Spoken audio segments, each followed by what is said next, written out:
Just run away with me, darling. We'll get real lost.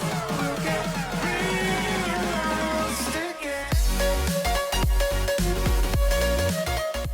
Hey, what is up guys, Mitch here. Now, we know that watches have of course been around for hundreds of years, but due to the takeover of computers and digital everything, we soon got smartwatches.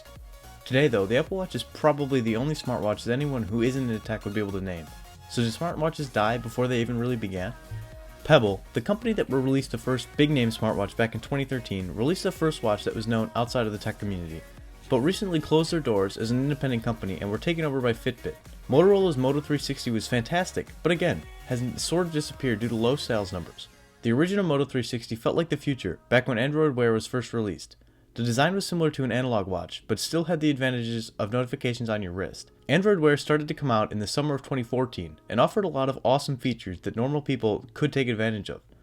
Smartwatches are basically a convenience item. There really isn't that much added functionality compared to just using your phone, but manufacturers try to sell them as more than notification handling devices. Samsung, as they do with most of their phones, just added as many features as possible, but this caused the small size and processing power of these watches to be tested.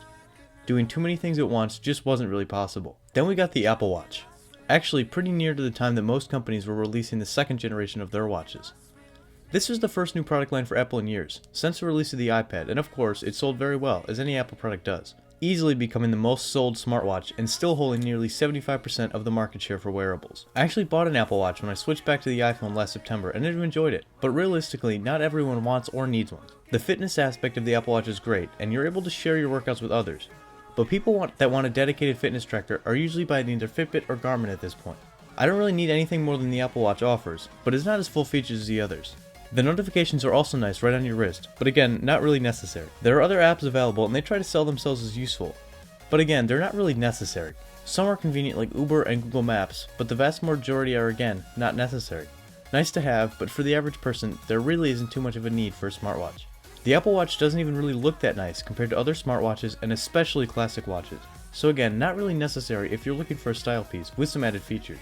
And I think that's the reason that smartwatch sales have started to tank. We've been hearing 2014, 2015, 2016, etc. is the year of the smartwatch, but none of those ever really were. They may have just been ahead of their time. Battery technology is not advanced enough to provide more than 1 day of battery life for most smartwatches, and adding another device to the nightly charge list is just not worth it for most people.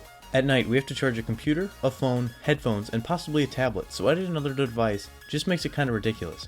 I do it, but for others, it becomes an unnecessary annoyance. We may see a comeback of smartwatches if battery tech ever advances, but for right now, their sales will continue to decline, and they will move into a niche category. Smartwatches have a lot of potential, but will not become a necessary purchase for quite some time. As always, thank you guys so much for watching, subscribe to see more videos, and I will catch you next time.